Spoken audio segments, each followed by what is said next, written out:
Hello and welcome to our session on the fourth noble truth. But before I begin on the fourth noble truth, I just want to share an experiment called to help you understand what is signless awareness. So in the previous session, I talked about how the sixth sense base, when united, becomes signless awareness in the 12 links of dependent origination. Yeah, so you can circle back to the last session and have a look. So when our six sense bases are no longer separated and they are united, okay, it becomes signless awareness. What does this mean? So there's a Mahayana sutra called the Sumangara Sutra. Sorry, I forgot. I forgot the exact name, but I have that sutta. In case you are interested about the name, you can ask me again.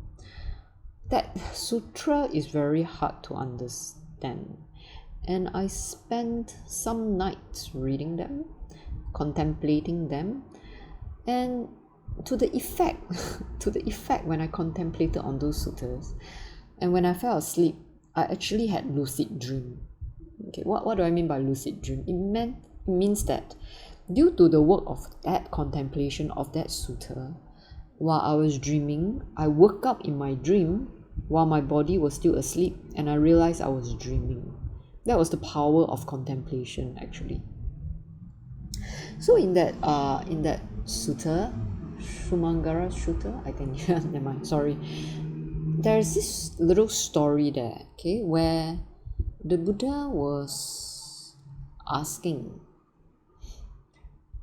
he sounded a bell and he asked a disciple, I think Ananda. So during those times, when Buddhist schools started to split up, they had some animosity against each other's philosophy. So after the Buddha passed away,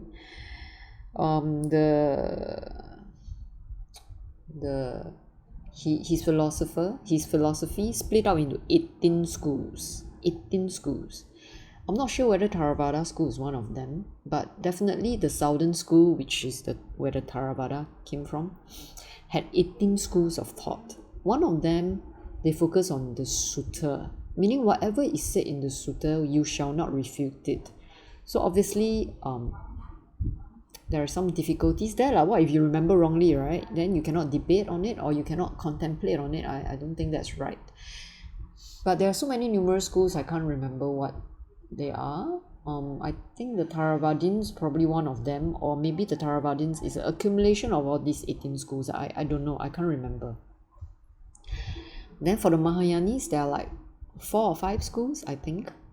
So the great difference between these two schools are, so of course when I attended my class, the teacher said that, the Mahayanis allowed food after 12 and for them to collect money, to touch money. So this is a very, very strong point there of differences.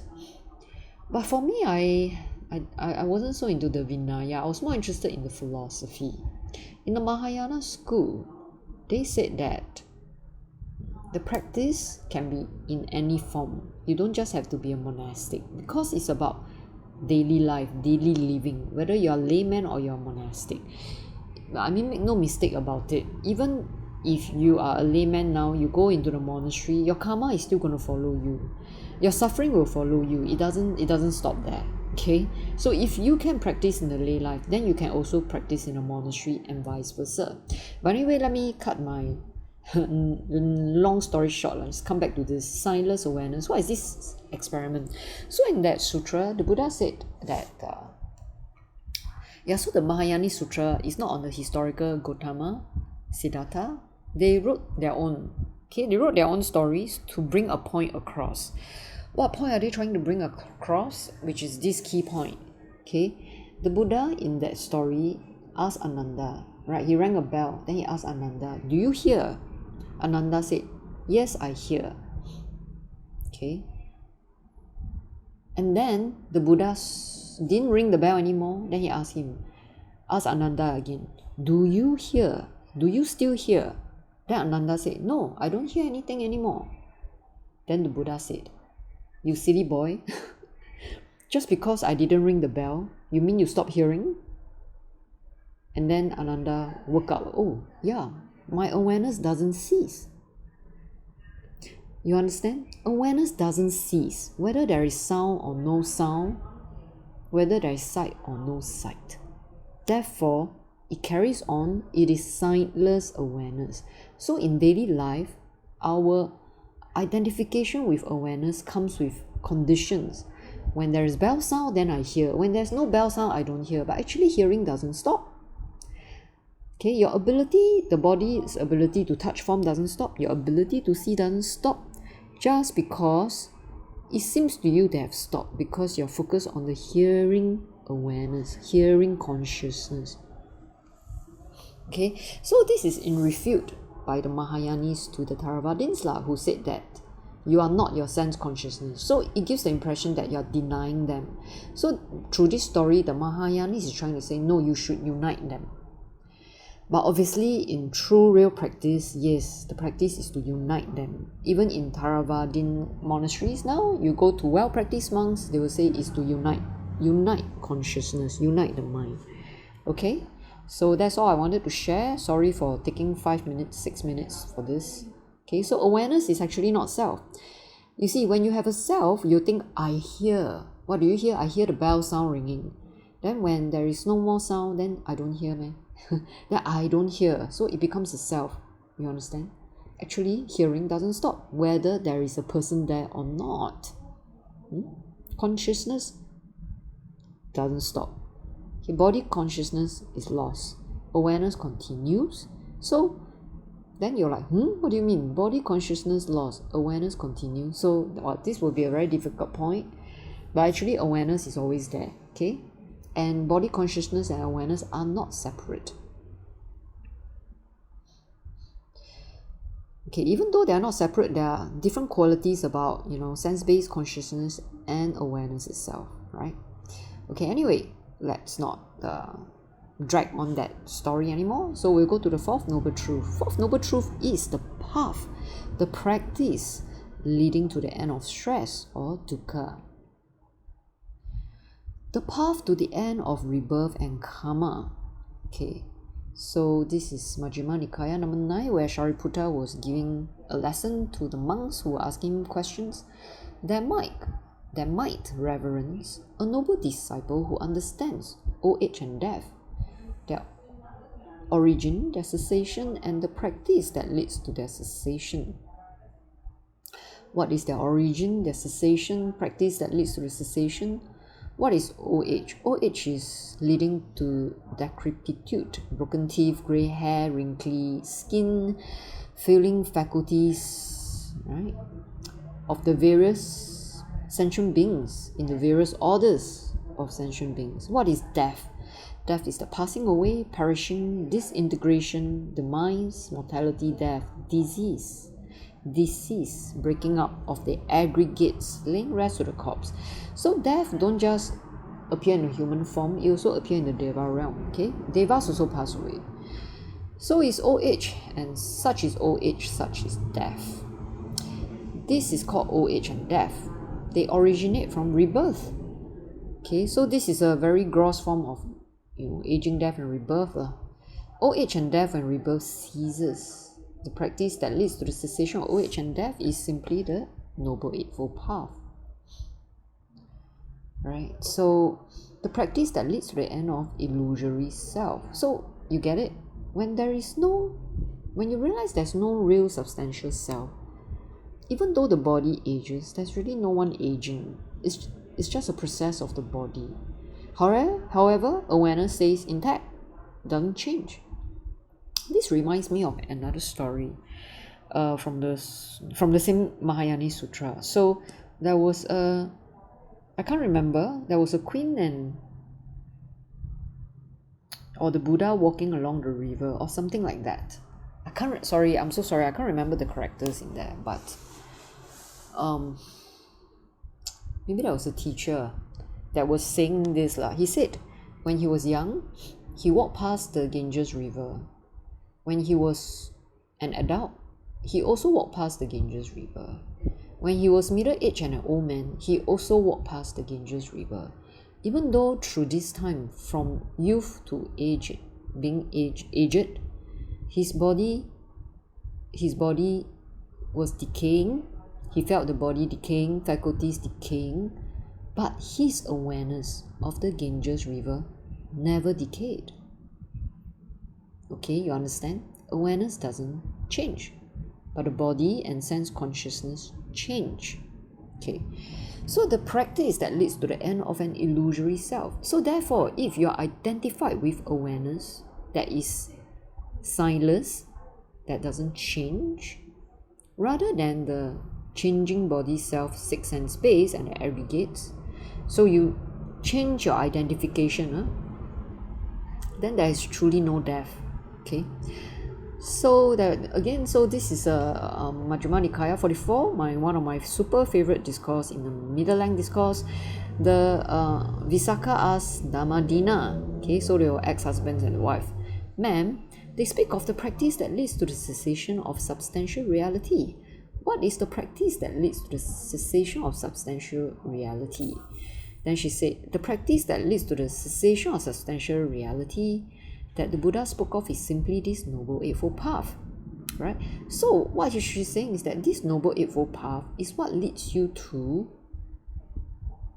awareness, to seeing awareness, understanding the qualities of awareness being different from that of the sense bases, although they are not separate. All you need to do is unite your sense base and find out what I'm talking about. Okay, and then identifying with awareness rather than the everyday sense base with the sense of self.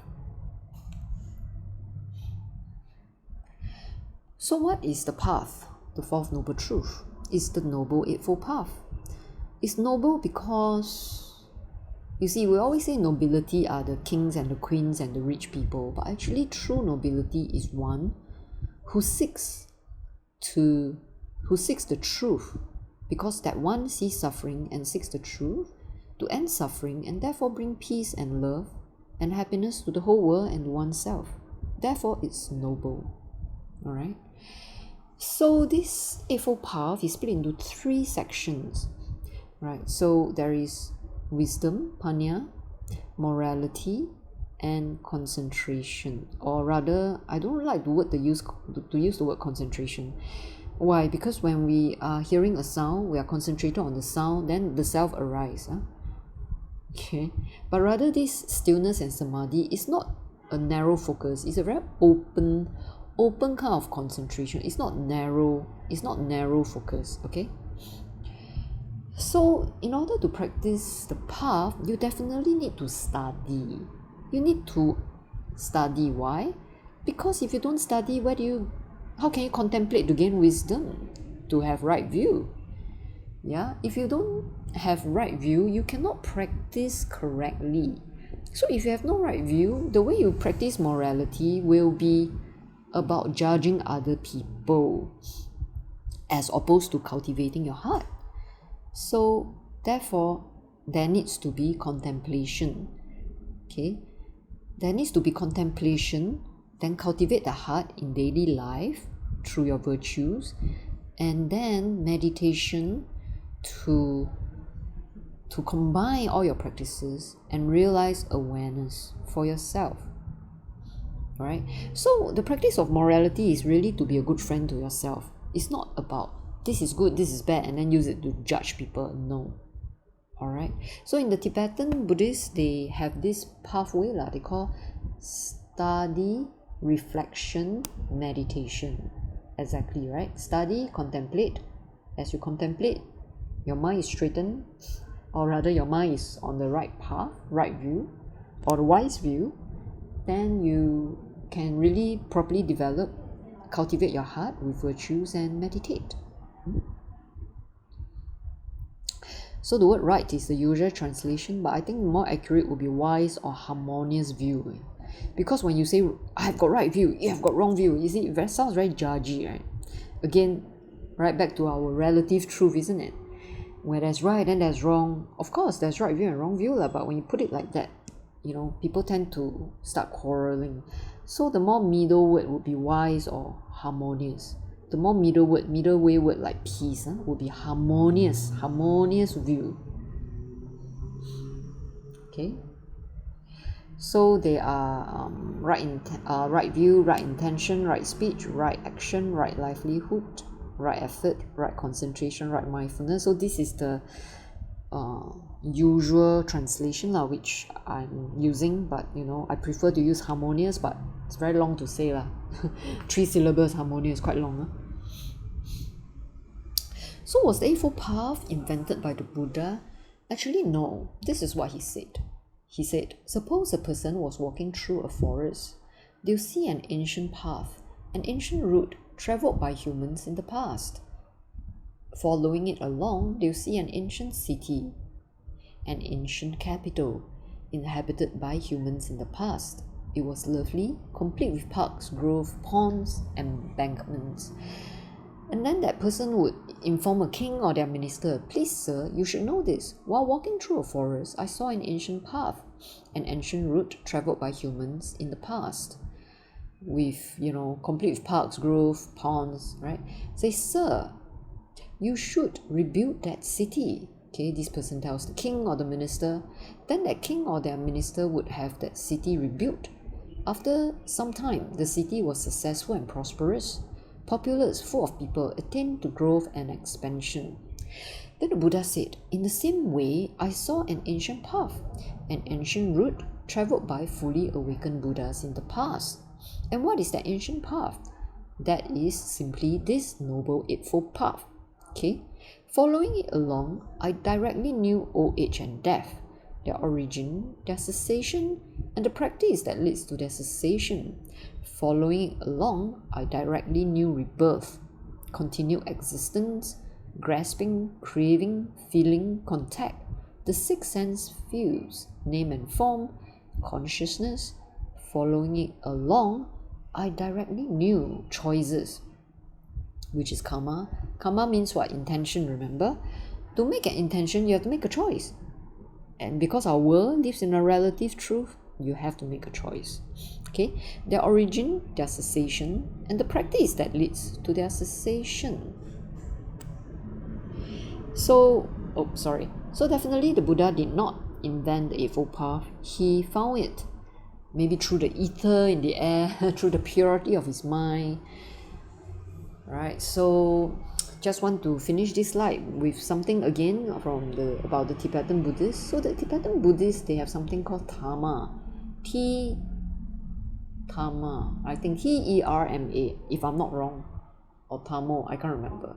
So they said that when a monk, a Rinpoche, or a Lama, the mind is very purified, sometimes certain teachings come to them. So they become Dharma holders. So something like the Buddha, a certain teaching came to him, this Eightfold Path came to him, so he shared with his disciples and people who are interested.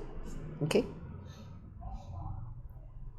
Tama or Taton? Sorry, my memory is so bad these days. Anyway, so the Four Noble Truths in brief. This is what you can call the Four Noble Truths in brief. We are summarizing the Four Noble Truths. Shariputra, before becoming the chief disciple of the Buddha, was searching for freedom, right, through understanding.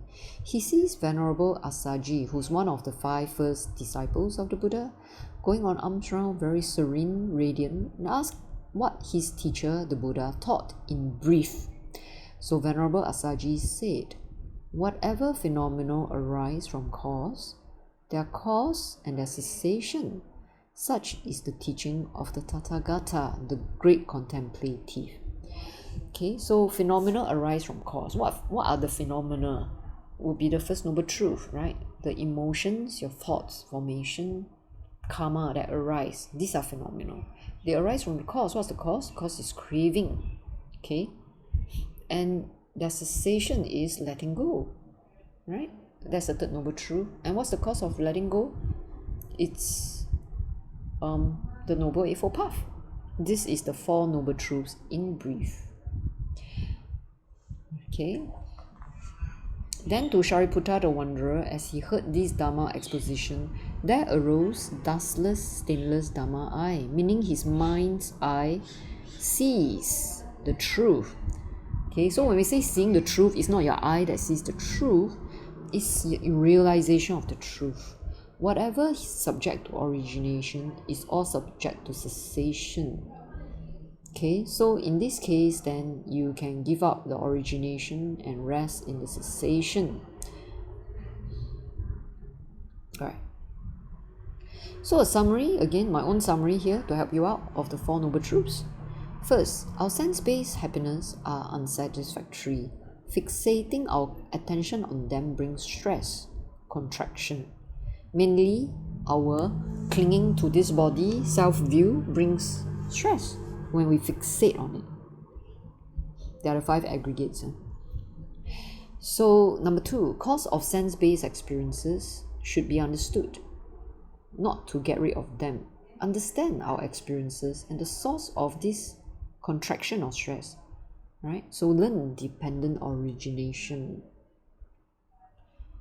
because dependent origination helps you to let go lah. Because like I said, you cannot just let go like dropping a hat, because if you think you can, you're really just suppressing and repressing. Okay, number 3, again, dependent origination, but this is the cessation part, alright? Cessation, when you are letting go, that's the third noble truth. Having understood sense-based experiences, awareness is no longer fixated on them, not fixated on the false sense of self. We understand what really is awareness, what is open awareness. Number 4 is the path, because we cannot just let go like that. We cannot just let go like that. We need a path of the mind. This is actually psychology. This is a path of the mind, okay, to help you let go gradually. So some people say that there is sudden enlightenment, right, in the Tibetan or the Mahayani school. Actually, more accurately, you should say that this person who is so-called suddenly enlightened has been practicing for a very, very long time, okay, like Shariputra, for one. So how do we take care of our feelings? Okay, we have to take care of feelings, then we can take care of our thoughts. So this is how we practice the Four Noble Truths in our daily life. First, we look at our feelings, because feeling is the most easiest to notice in dependent origination. Wherever a strong feeling arises, notice, is it contraction? Contraction means stressful, means there's some tightness, okay, such as anger, lust, jealousy, delusion. What's the cause of the feeling? That's when you can examine your intention, your thoughts that led to the feeling. Okay, is it because you can't get what you want? Because you're separated from what you like? Because you're with what you dislike? What is it? Or is it because you're grasping onto the 5 aggregates and therefore you cannot let go of your view? Alright, is that the cause of that strong feelings? Release. How can stress be released without suppressing, ignoring, distraction, or suppression? Now, this is the hard part, isn't it? It's very hard to release. When your impatience come out, you just want to act on it, right? So then therefore you need to stop yourself from acting. Okay, don't let the speech or your bodily action reinforce the old karma, especially if it's a karma that causes suffering. Then you got to contemplate lah. What is it you can accept? What is it you can't accept? Are you forcing someone to accept what you believe to be true in order for you to be happy? Because this happens most of the time. We're very selfish people. We always want people to agree with us. This is usually very common, okay? And when people don't agree with us, immediately we feel stressed. Okay, we're unhappy, right? So is it possible to let other people's opinion come true? Is it possible to let them choose? Is it possible for you to choose to let it be? Yeah? So again, letting be doesn't mean that you're a doormat, let people step over. It's not like that, okay? If practicing the Four Noble Truths and the Noble Eightfold Path doesn't help us become harmonious people, but just help us to be a doormat, get stepped over, and then that is actually not understanding the practice. Because remember, this is a practice for the happiness of self and other. Okay, it's not just for the happiness of others and then you're just depressed and then whatever, right? Because Dharma doesn't lead to depression. Dharma leads to joy. Okay, So action, right? What action can you take after your contemplation of what you can accept, what you can't accept? Okay, right? And can you be soft about it? Can you be gentle about it? Right? Okay.